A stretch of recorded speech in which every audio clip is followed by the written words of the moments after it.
¿Alguna vez te has preguntado por qué los científicos de datos pasan hasta el 80% de su tiempo explorando y preparando datos antes de construir modelos? Imagina que tienes un conjunto de datos frente a ti. A simple vista parece una simple tabla de números y categorías, pero dentro de esos datos se esconden patrones, relaciones y anomalías que podrían revolucionar tu negocio o investigación. En este video te mostraré cómo el análisis exploratorio de datos o EDA te permite descubrir esos insights que están ocultos, transformando datos brutos en conocimientos accionables. Dominar el EDA es lo que separa a los analistas promedio de los científicos de datos excepcionales. Y hoy aprenderás exactamente cómo hacerlo paso a paso. Hola a todos, bienvenidos a este nuevo episodio de nuestra serie de Python para ciencia de datos desde cero. Y en los videos anteriores ya hemos explorado las herramientas fundamentales como NumPy para operaciones numéricas, Panda para la manipulación de datos y Matplotlib y Seaborn para la visualización de datos. Hoy vamos a aplicar todo este conocimiento en una de las etapas más cruciales del proceso de ciencia de datos, que es el análisis exploratorio de datos o EDA. El EDA es el proceso sistemático de investigar conjuntos de datos, descubrir patrones, identificar anomalías, probar hipótesis y verificar suposiciones utilizando estadísticas y visualizaciones. Es el puente que conecta la recopilación de datos con el modelado y las conclusiones. En este video vamos a aprender exactamente qué es el EDA y por qué es fundamental, un flujo de trabajo estructurado para realizar EDA de manera efectiva y técnicas de análisis univariante, bivariante y multivariante, además de cómo detectar y tratar anomalías o valores atípicos, aplicando todo esto en un caso práctico completo. ¿Qué es el análisis exploratorio de datos? Bueno, este término fue acuñado por el matemático John Tukey en 1977, quien lo describió como un enfoque para analizar conjuntos de datos que emplea principalmente métodos visuales para entender qué nos dicen estos datos, más allá de la modelación formal o la comprobación de hipótesis. El DEA es un enfoque para analizar datos con el fin de, primero, comprender la estructura de datos, las variables, tipos, distribuciones, etcétera. Segundo, detectar anomalías y valores atípicos, es decir, identificar errores, valores extremos o comportamientos inusuales. También descubrir patrones y relaciones, ya sea a través de correlaciones, tendencias o agrupaciones. Formular ciertas hipótesis, generar preguntas e ideas para análisis posteriores. Y validar suposiciones, es decir, verificar si los datos cumplen con los requisitos para el análisis estadísticos específicos. El EDA no es solo una fase inicial, es un proceso iterativo que puede y debe repetirse a lo largo de todo el proyecto. Primero tenemos que recopilar los datos, luego hacer el EDA inicial, luego hacer la limpieza y preparación de los datos, luego un EDA un poco más refinado, luego el modelado, la evaluación e implementación. También es importante distinguir entre análisis exploratorio y análisis confirmatorio. El análisis exploratorio busca descubrir patrones para generar hipótesis, es más flexible, más iterativo y principalmente visual. Es el momento en donde se generan las preguntas y se enfoca en la exploración y descubrimiento. Por otro lado, el análisis confirmatorio busca verificar las hipótesis específicas mediante pruebas estadísticas formales. Es riguroso, es estructurado y basado en la inferencia estadística. ¿Cuáles son los beneficios claves del EDA? Primero, la compresión profunda de los datos antes de aplicar los modelos complejos. Luego, la identificación temprana de problemas, ya sea datos faltantes, outlier, errores, etc. Luego, la selección informada de características para el modelado. Luego, la generación de insights valiosos, incluso sin modelos avanzados. Y finalmente, la comunicación efectiva de hallazgo a través de visualizaciones. Antes de sumergirnos en el análisis, necesitamos configurar nuestro entorno y cargar nuestros datos. Así que vamos a ir directo aquí al código para ir explicándole. Entonces, lo primero que vamos a hacer es la configuración del entorno. Para eso vamos a instalar las librerías que vamos a necesitar, que son las librerías que hemos visto en los capítulos anteriores: NumPy, Panda, Matplotlib y Seaborn. Luego vamos a importar las librerías. Una vez que las importemos, vamos a hacer la configuración de las visualizaciones, que también lo vimos en capítulos anteriores. Por ejemplo, vamos a usar el estilo de Seaborn con una grilla blanca y el tema White Grid de Seaborn para la visualización de los gráficos. Con RC parámetros vamos a configurar el ancho de la figura de 12,8 pulgadas y el tamaño de la fuente de 12, ¿ok? Entonces esas son las configuraciones para las visualizaciones de los gráficos que vamos a tener. Lo segundo, para mostrar todas las columnas en el data frame y no me las trunque cuando de repente los data frame tienen varias columnas, me corta y me muestra las primeras y la última. Con pd.setOption puedo poner display.maskColumn y con esto nosotros podemos mostrar todas las columnas, ¿ok? Y vamos a crear un nb.random.seed y le vamos a poner una semilla 42 para que ustedes puedan reproducir los datos que vamos a usar en este caso cuando hagamos tengamos datos aleatorios, ¿ok? Digamos. Lo segundo es la carga y el examen inicial del conjunto de datos, pero para este caso vamos a crear datos aleatorios. Utilizaremos un conjunto de datos de ventas de una tienda online. Incluye información sobre productos, clientes y regiones. Entonces vamos a crear 1000 números aleatorios con la semilla 42 que ya pusimos acá arriba. Entonces vamos a crear los datos tanto para la fecha, el ID del producto, categoría, precio, cantidad, el ID del cliente, la edad del cliente, el género, la ciudad, método de pago, valoración y tiempo de entrega. Entonces para la fecha vamos a comenzar desde el 1 de enero del 2024. Vamos a usar 1000 periodos y el resto también vamos a hacer un random, en donde algunos van a ser un random entero entre un número y otro. En este caso vamos a tener números de 1000 al 2000, van a ser números enteros, van a haber 1000 números. Acá vamos a escoger entre algunos de estos elementos. Aquí el precio va a seguir una distribución normal, la cantidad va a ser entre 1 y 10, el ID del cliente va a ser entre los 5000 y 6000, el valor entre 5000 y 6000 también van a ser enteros. La edad del cliente va a seguir una distribución normal, de media 35 y desviación estándar 12. El género del cliente va a ser un choice entre masculino, femenino y otro, en donde las probabilidades de cada uno va a ser 48% masculino, 48% femenino y 4% el otro. Luego de la ciudad también vamos a escoger desde estas ciudades de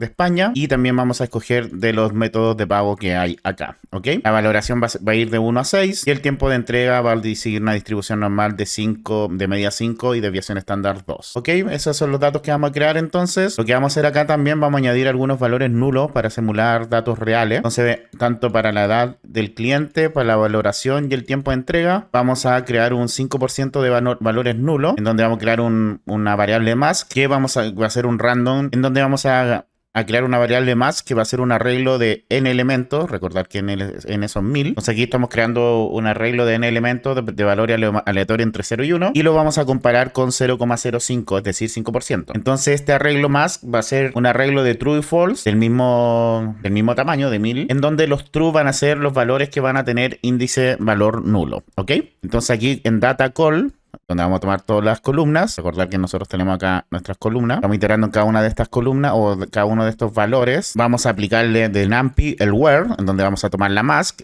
donde los valores true de esta máscara, es decir, los valores que cumplen este 5% o menos del 5%, los vamos a transformar a none. Y aquí le vamos a dar los valores que queremos transformar, que son los de los datos, y los vamos a guardar en la mismo dato, o sea, los vamos a sobreescribir, ¿ok? Luego creamos el data frame, vamos a crear un ventas-data-df, que va a ser igual un pd.dataframe, en donde le vamos a entregar los datos como parámetro. Entonces lo creamos y luego vamos a calcular algunas columnas, ¿ok? Entonces vamos a calcular la columna total, que la columna total va a ser el precio por la cantidad de venta, y lo vamos a redondear a 2 decimales. También vamos a calcular la columna mes, en donde vamos a tomar la fecha, y con dt.monthName vamos a obtener el nombre del mes. Lo mismo para el día de la semana, vamos a tomar la columna de la fecha, y con dt.dayname obtenemos el nombre del día, y vamos a tener un true o false, una variable booleana que va a ser la columna fin de semana, en donde de la columna fecha vamos a tomar si el día de la semana es mayor o igual a 5, va a ser true, es decir, para sábados y domingo, ¿ok? Luego vamos a mostrar las primeras 10 filas con ventas-dataframe.head y el número de filas que quiero mostrar. Y como ven, acá tengo mi data frame donde muestro las primeras 5 filas, donde como ven tengo la fecha, el ID del producto, la categoría, el precio, la cantidad, el ID del cliente, la edad del cliente, el género del cliente, la ciudad, el método de pago, la valoración, el tiempo de entrega, el total, que es la columna calculada, el mes, que también es la columna calculada, el día de la semana, que también es calculada, y el fin de semana. Como ven, aquí tenemos true para los sábados y domingos, ¿ok?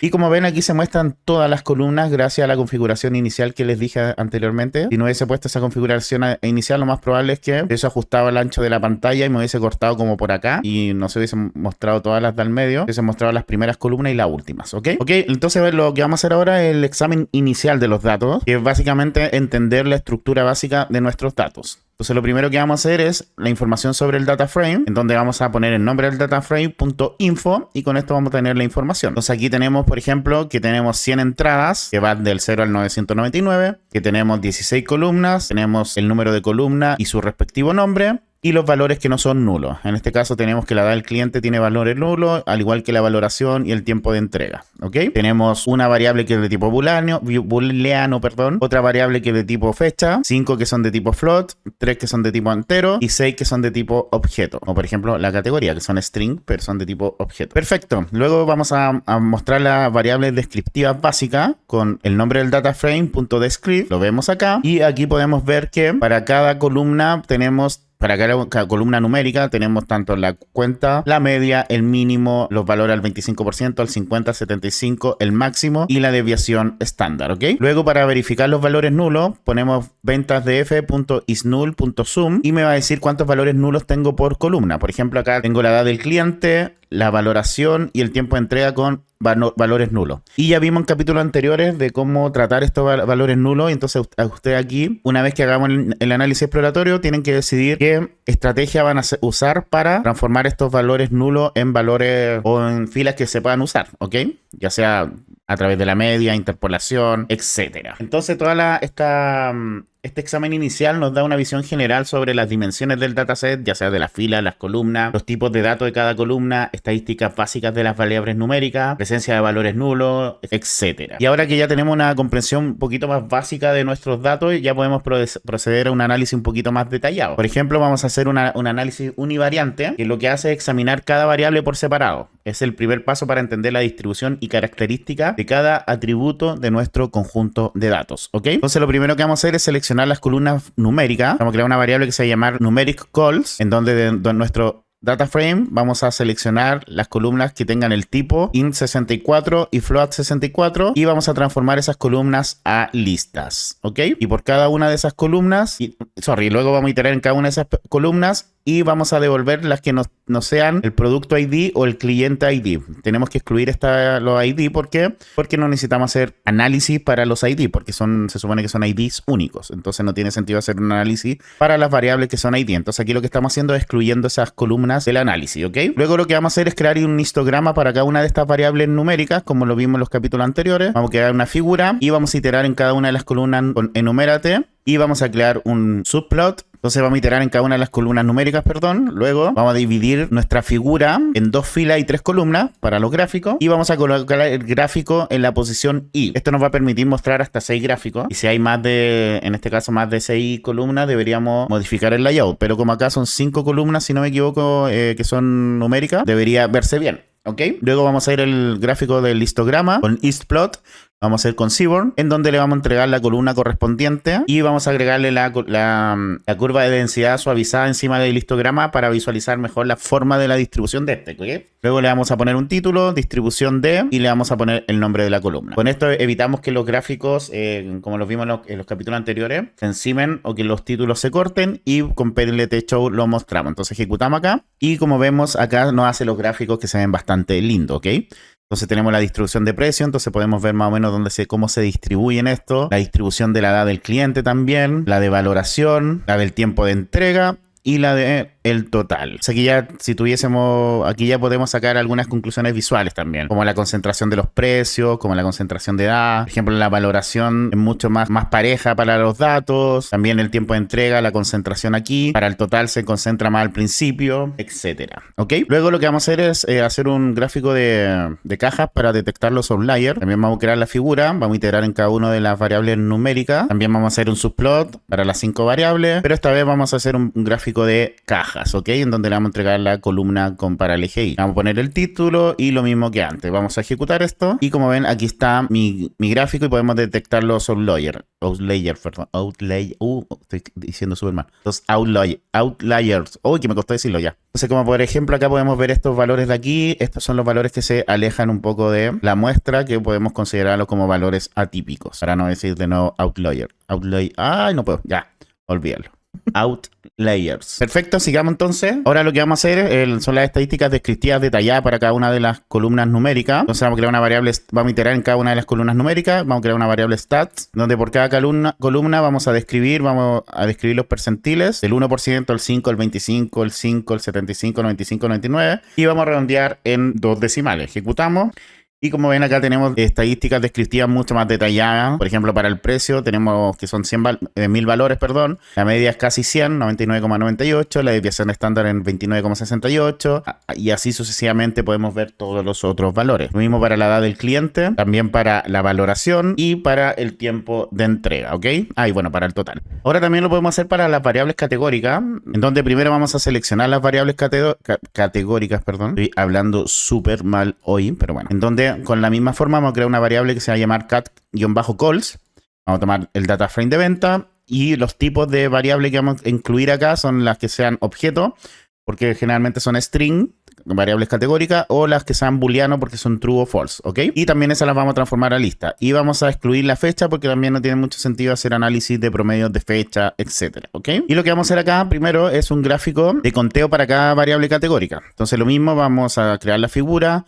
Vamos a integrar en cada una de las variables categóricas. Vamos a crear un subgráfico de 3x2. Lo mismo, 3 filas, 2 columnas. No, perdón. 3 columnas, 2 filas. No, 3 filas, 2 columnas. Al revés. Vamos a crear una variable orders para ordenar las categorías por frecuencia. Entonces, de cada una de las variables la vamos a contar. Entonces, con value count vamos a contar cuántas veces aparece cada valor de la categoría en la columna. Con el punto index lo que hacemos es devolver los nombres de las categorías ordenadas de mayor a menor frecuencia. Y luego hacemos un gráfico de count plot para mostrar cuántas veces aparece cada categoría, es decir, la frecuencia absoluta. Entonces le entregamos como datos en nuestro data frame, seleccionamos para el eje X la columna que estamos iterando y el orden que va a ser el orden por frecuencia absoluta. Luego le ponemos el título como distribución y con el nombre de la columna. Vamos a rotar un poquito los nombres o los nombres de las categorías en 45 grados en el eje X para que no se encimen, sobre todo cuando los nombres son largos. Esto es para, obviamente, ya como lo dije anteriormente, para que los gráficos no se interpongan, todo se vea básicamente ordenado, no se interpongan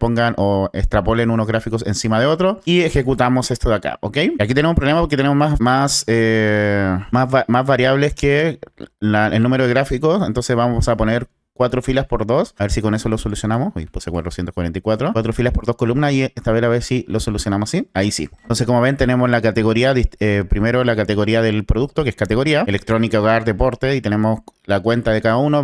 Podemos ver que ya los alimentos son los que tienen menos frecuencia, la electrónica el que tiene más frecuencia. Lo mismo para el género, también para la ciudad, para los métodos de pago, la distribución de mes. Podemos ver que en enero es donde se vende más y en noviembre es donde se vende menos, los lunes donde se vende más y los sábados donde se vende menos, pero en general está bastante parejo. Y obviamente la semana se vende más que el fin de semana, ¿ok? Y también podemos hacer una tabla de frecuencia donde iteramos en cada una de las categorías o columnas de la categoría. Creamos una variable frec, donde aquí vamos a contar los valores, pero en vez de lugar de dar cantidad absoluta vamos a dar proporciones. Vamos a convertir los valores en porcentajes de 100 y los vamos a redondear a 2 decimales. Entonces vamos a tener un resultado con una serie con los valores de la columna como índice y su porcentaje como valores, ¿ok? Entonces vamos a ejecutar esto y vamos a tener la frecuencia. Como ven acá tenemos, por ejemplo, para la categoría, los porcentajes de cada uno. Para la de género, ahí están los porcentajes, para ciudad, etcétera.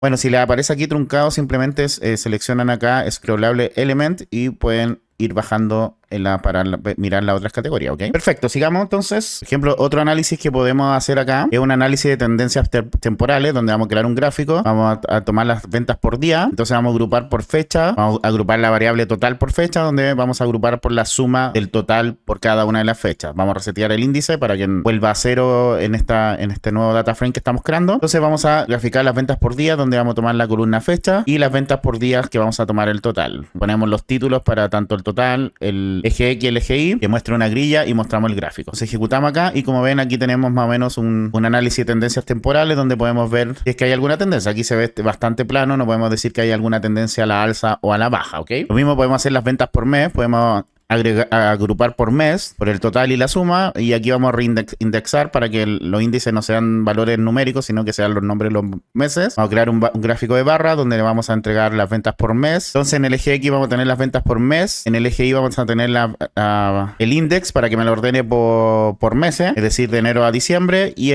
la venta por mes me lo va a ordenar por valor. O sea, vamos a tener el valor.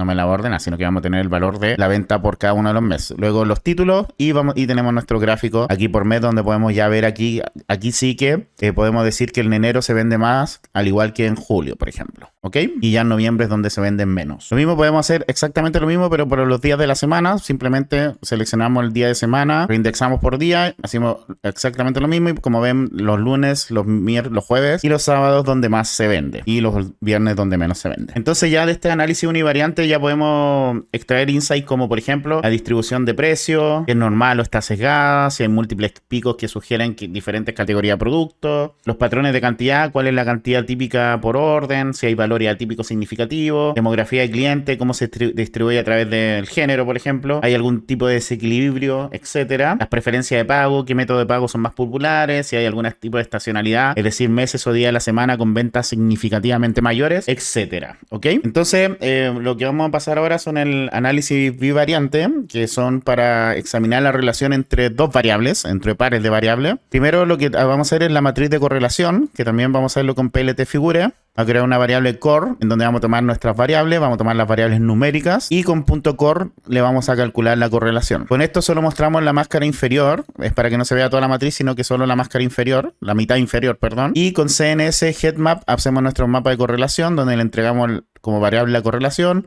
Entregamos la máscara, le ponemos que sí me anote me ponga las anotaciones, que sean 2 decimales, y el mapa que sea de Cool Worm. El valor mínimo que sea -1 y el valor máximo 1. Ponemos los títulos y mostramos. Y como ven, aquí tenemos nuestra matriz de correlación. Vamos a checar un poco. En donde vemos que el precio con el total son las variables que más se correlacionan y en la otra podemos decir que no hay una correlación al menos visible. Entonces, esto es solo el total con el precio. Básicamente porque el total está muy ligado al precio porque es precio por cantidad. ¿Ok? Entonces ahora podemos hacer unos scatter plots para los pares de variables con las correlaciones significativas. Por ejemplo, el precio del total. Aquí igual vamos a poner la cantidad y el total y la edad del cliente con el total, a pesar de que no tenga mucha correlación, pero igual la vamos a poner, ¿ok? Entonces lo vamos a poner en la figura como subplot, en la fila 1, columna 3. O sea, vamos a tener una fila, 3 columnas. Lo vamos a poner esto en la celda 1, en la celda 2 y en la celda 3, ¿ok? Entonces una fila, 3 columnas. Ejecutamos y como ven acá tenemos nuestro scatter plot o gráfico de distribución para cada uno de el precio con el total, la cantidad con el total y la edad del cliente con el total. Entonces es muy probable que estos sean distintas categorías y por eso se comportan así, ¿ok? Al igual que acá. Y como ven, ya la edad del cliente no tiene nada de correlación. Y podemos hacer un pair plot en donde vamos a tomar todas las columnas numéricas y podemos hacer una visualización de todas estas relaciones. Entonces ejecutamos. Aquí le ponemos la altura de nuestro gráfico. Ahí está calculando, se va a demorar un poquito, pero ya después de 8 segundos nos tira todas las categorías, ¿ok? Aquí ustedes ya pueden ir buscando más tipo de información que puedan encontrar. Perfecto, sigamos. Otra cosa que vamos a hacer, por ejemplo, aquí vamos a crear una lista con las distintas tuplas de categoría. Por ejemplo, combinar variables numéricas por categoría. Entonces vamos a tomar, por ejemplo, la categoría del precio, categoría total, método de pago con el total, la ciudad con el total, el género del cliente con el total y el fin de semana con el total. Entonces lo que vamos a hacer acá, vamos a iterar por cada uno de estas tuplas y vamos a crear un gráfico de caja donde le vamos a entregar nuestro data frame de venta, pero en el eje X vamos a obtener la categoría y en el eje Y vamos a obtener el valor, que puede ser el precio o el total, dependiente del cual par estemos, ¿ok? Y vamos a ejecutar esto y como ven aquí tenemos los gráficos de caja para cada uno de las tuplas. En el caso de la categoría precio, por ejemplo, aquí podemos ver que en electrónica hay algunos valores atípicos y así podemos ir viendo para cada uno de los pares y ir determinando en dónde tenemos que tomar atención para ir eliminando esos valores atípicos, ¿ok? Y lo mismo podemos hacer con un gráfico de barra, exactamente lo mismo que hicimos anteriormente, pero vamos a, en vez de ser un gráfico de caja, va a ser un bar plot, ¿ok? Y como ven, ahí está nuestro gráfico de barras por categoría, ¿ok? Donde podemos ver las categorías que tienen más ventas, por ejemplo. En este caso, las ventas promedios del otro son mucho más altas que la del otro género, no sé. Sobre todo, a pesar de que se vende más en el día de semana, la venta promedio del fin de semana es mucho más alta, ¿ok? Y así podemos hacer distintos análisis. También podemos hacer relación entre variables categóricas, entonces en vez de crear unas tuplas de variables categóricas con numéricas, hacemos solo con variables categóricas y podemos hacer mapas de calor, por ejemplo headmap con cada una de estas variables y por ejemplo nos quedarían así. Entonces por ejemplo podemos ver que los alimentos y con el método de pago tarjeta tienen una mayor correlación o se usa más que los otros métodos de pago, por ejemplo. Por ejemplo, en ropa se usa más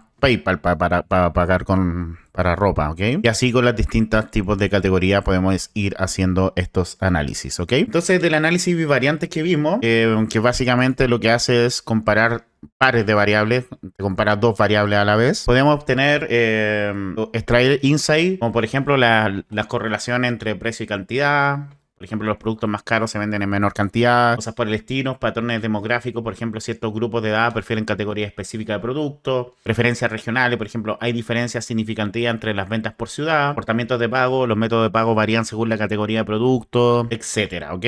Y luego viene el análisis multivariante, que examina la relación entre 3 o más variables simultáneamente. Esto nos permite descubrir interacciones mucho más complejas, ¿ok? Por ejemplo, podemos hacer un gráfico de un scatter plot o un gráfico de distribución, o de dispersión, perdón, en donde en el eje X ponemos el precio, por ejemplo, en el eje Y la cantidad, pero que la categoría sea el color y el tamaño de la pelotita sea el total de venta. Entonces, por ejemplo, si ejecutamos esto, como ven acá tenemos un scatter plot en donde en el eje Y tenemos la cantidad, en el eje X el precio. Los colorcitos van a representar la categoría de producto y el tamaño de la pelotita muestra el nivel de ventas, donde las más chicas representan el rango de 300 y donde las más grandes representan sobre o cerca de 1500, en el rango de 1500 ventas, ¿ok? Por ejemplo, también podemos hacer un pie plot con JUE, en donde hacemos el play plot, le entregamos las variables numéricas más las categorías, perdón, y donde el JUE va a ser la categoría, es decir, los colorcitos. Entonces aquí vamos a tener la diferencia por colores que va a ser nuestra categoría, y como ven aquí tenemos los precios, la otra variable, el precio, edad, valoración, tiempo de entrega, y cómo se comportan cada una de ellas. Tenemos los distintos gráficos para los distintos pares de categorías y donde los colores me representan las categorías de producto. También podemos hacer un análisis de dispersión o los face grid, en donde le entregamos las ventas, nuestro data frame, pero que me divida la categoría por los fines de semana también, ¿ok? Entonces, por ejemplo, aquí vamos a tener las categorías. Por ejemplo, deporte, el fin de semana false, categoría deporte, fin de semana true. Entonces vamos a ver la distinta dispersión que tiene esa variable que se llama categoría para los distintos valores del fin de semana, ¿ok? Entonces ahí podemos comparar los días de semana con los días de fin de semana. Con esta línea de código lo podemos acá, ¿ok? Aquí también podemos con estas dos líneas de código. El resto ya son para darle contexto, como los vimos en los capítulos anteriores. Entonces en las columnas van a ir las distintas categorías y en las filas van a ir si es fin de semana o no. ¿Ok? Y en el eje X vamos a tener el precio y en el eje Y vamos a tener el total, que sería esto de aquí. Perfecto. También podemos hacer un análisis de ventas por múltiples factores. Por ejemplo, vamos a crear las ventas agrupadas, donde vamos a agrupar por categoría, por la ciudad y por si es fin de semana o no. Y vamos a calcular, a agruparlo por la media del total. ¿Ok? Entonces, para el fin de semana, ciudad y categoría, vamos a agrupar por media de total. Vamos a resetear los índices de nuestro data frame. Luego vamos a crear una tabla pivot en donde vamos a tener las ventas agrupadas. El índice va a ser nuestra categoría y las columnas va a ser la ciudad y si es fin de semana o no. Y los valores de cada celda va a ser el total. Luego vamos a crear nuestro mapa que va a ser un heatmap en donde le vamos a entregar las ventas pivot y vamos a graficar, ¿ok? Y como ven aquí tengo las categorías en el eje Y y en el eje X tengo sí la ciudad y si es fin de semana o no, ¿ok? Entonces como podemos ver aquí, tenemos categoría, en Barcelona día de semana, Barcelona fin de semana. Y podemos ver que, por ejemplo, en Bilbao, que la categoría electrónica es mucho más vendido en promedio que en Bilbao, pero los días de semana. Incluso en Bilbao es como se dispara dentro de todas las demás ciudades y días o tipo de si es fin de semana o día de semana, ¿ok? Entonces aquí podemos también sacar información útil donde se venden más cada categoría, tanto en la distribución de semana o fin de semana como por ciudad. Aquí vamos a hacer una segmentación también. Vamos a usar la librería scarlin. Y bueno, acá arriba si quieren agregar para instalar esa librería es skit-learn para instalar esa librería que vamos a importar ahora, ¿ok? Aquí arriba donde estamos configurando el entorno. Lo voy a bajar nuevamente. Entonces vamos a hacer una segmentación. Vamos a seleccionar algunas variables para hacer esta segmentación que van a ser la edad del cliente, el total, la cantidad y el precio. Vamos a crear nuestro data frame en donde de nuestro data frame de venta, las variables que vamos a incluir en el clúster, que son las que acabo de decir, le vamos a borrar los valores NA para que no entren en la clusterización. Luego vamos a estandarizar los datos para que, por ejemplo, las ventas, que es un valor muy grande, el total de venta va a ser mucho más grande que la cantidad. Entonces, para que tengan la misma estandarización y no pese más una variable que otra. Luego vamos a aplicar k-means para segmentar o clusterizar, en donde le vamos a entregar el número de cluster 4 y vamos a usar una semilla que va a ser la semilla 42 para que puedan ustedes replicar estos resultados. Luego vamos a crear una variable, una nueva columna en nuestro data frame cluster, en donde vamos a usar fit predict para que me asigne cada uno de las filas a un cluster de los 4 que haga. Luego con un scatter plot vamos a graficar los clusters, donde le vamos a entregar como datos nuestra data frame de cluster. En el eje X vamos a tener el total, en el eje Y vamos a tener la edad del cliente, el JUE, que van a ser los colores, va a ser el clúster correspondiente, ¿ok? Vamos a poner el título, la segmentación y vamos a graficar. Y podemos ver aquí la clusterización, en donde tenemos los distintos colores, va a ser uno de mis clústeres. Como ven aquí no me gustó mucho, el moradito se confunde mucho con el azulito, creo que podría ser un solo clúster eso. Por lo tanto voy a modificar a ver si me junta eso, si pongo en vez de 4 pongo 3. Siempre ya voy a poner acá 3, voy a ejecutar de nuevo. Y igual me sigue combinando aquí un poquito los amarillos con los morados, pero bueno, obviamente como son valores aleatorios va a costar mucho más que encuentre clúster. Voy a poner 5 clústeres a ver qué me da. Como ven ahí combina mucho más. Aquí hay un clúster, acá hay otro y acá el verde con el amarillo están medio combinados. Pero bueno, también podemos ver la caracterización por clúster, donde vamos a agrupar por clúster y vamos a calcular la media de cada una de las variables. Pues aquí por ejemplo el clúster 0, la edad del cliente es 49 años, para el clúster 1 es 28, para el 2 también es 28, para el 3 36, para el 4 es 31. Aquí están los totales, los promedios totales por clúster, las cantidades totales promedio por clúster y los precios promedio por clúster, ¿ok? Así que aquí también ustedes pueden hacer una clusterización y ver bien cómo se comporta todo. Ahora, es muy probable que estén estén superpuestos estos, que se vea así, porque como tengo más variables que se hace la clusterización, y acá estoy comparando solo el total por la edad, pero si yo pudiera graficar todas las variables, lo más probable es que esto en un plano con más dimensiones se puede ver mucho mejor la clusterización. ¿Ok?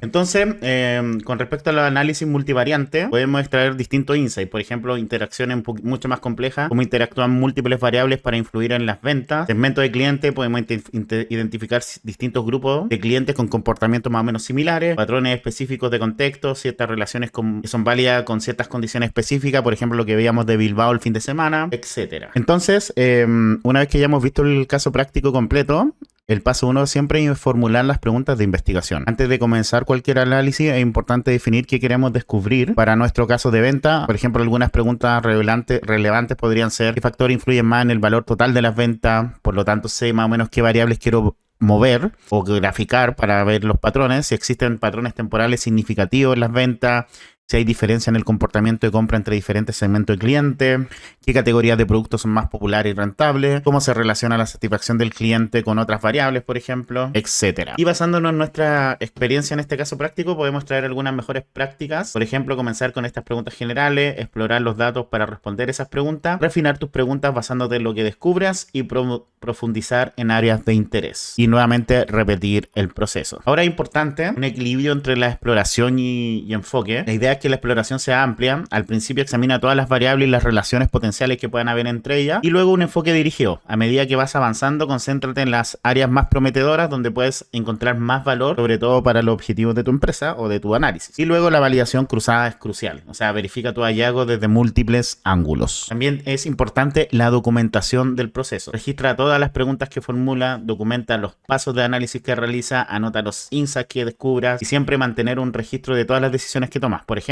cómo vas a manejar los valores atípicos, etcétera. Y bueno, como vieron, las herramientas como Jupyter Notebook que usé yo en este video son muy útiles, ya que te permiten combinar código, visualizaciones y explicaciones narrativas. Y aquí importante, los mejores insights no sirven de nada si no puedes comunicarlos efectivamente, ¿ok? Adapta tu comunicación a la audiencia, ya sea una audiencia más técnica o menos técnica. Utiliza bien las visualizaciones que sean claras, que sean bien etiquetadas, destaca los hallazgos más importantes y accionables y conecta los insights con los objetivos del negocio a la investigación, perdón. Y también los errores comunes que tienes que evitar el sesgo de confirmación. ¿A qué me refiero con esto? Buscar solo evidencia que confirme tu hipótesis iniciales. También el sobreajuste visual, ver patrones donde de repente no lo hay. También ignorar el contexto, no considerar el conocimiento completo del dominio. Siempre importante conocer el contexto de donde estás parado. También el análisis superficial es un gran error, no profundizar lo suficiente en patrones interesantes y un exceso de confianza, o sea, extraer conclusiones definitivas de un análisis que estás haciendo de forma exploratoria. Y bueno, en este video hemos explorado el proceso completo de análisis exploratorio de datos, EDA, que es una etapa fundamental en cualquier proyecto de ciencia de datos. Hemos aprendido qué es el EDA y por qué es crucial, cómo realizar un análisis univariante, bivariante, multivariable, técnica para detectar y tratar valores atípicos, un flujo de trabajo estructurado y mejores prácticas y errores comunes a evitar. El EDA es el puente que conecta la base de datos brutos con los insights accionables. Y bueno, cuando domines estas técnicas vas a poder comprender profundamente tus datos antes de modelarlo. También te va a permitir descubrir estos patrones que todos queremos descubrir y no esas relaciones no evidentes. Bueno, y esas relaciones no evidentes. También identificar cuáles son algunos problemas y oportunidades que puedas tener para hacer quick win, por ejemplo. Importante también, como comentamos, comunicar los hallazgos de manera efectiva y tomar decisiones basadas en los datos. Ya en el próximo video de la serie vamos a aplicar todo lo que hemos aprendido hasta ahora para crear un dashboard interactivo de análisis de datos. Veremos cómo integrar toda esta herramienta para construir una solución completa que permita explorar y visualizar los datos de manera interactiva, ¿ok? Y bueno, si te gusta mi contenido y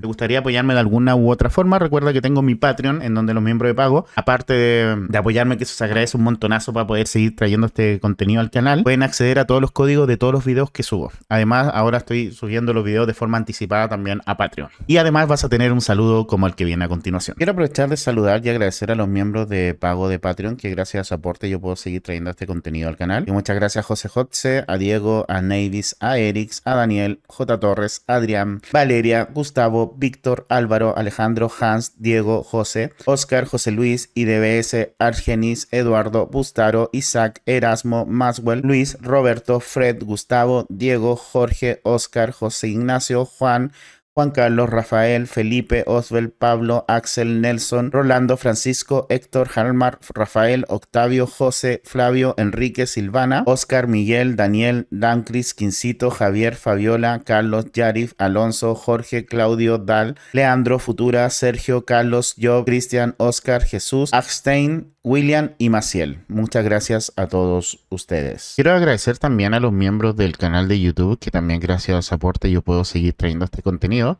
Así que se agradece, mucho su apoyo también. También agradecer los últimos cafecitos que me han regalado. Y muchas gracias José Luis, Sergio Sojo y Alfonso García.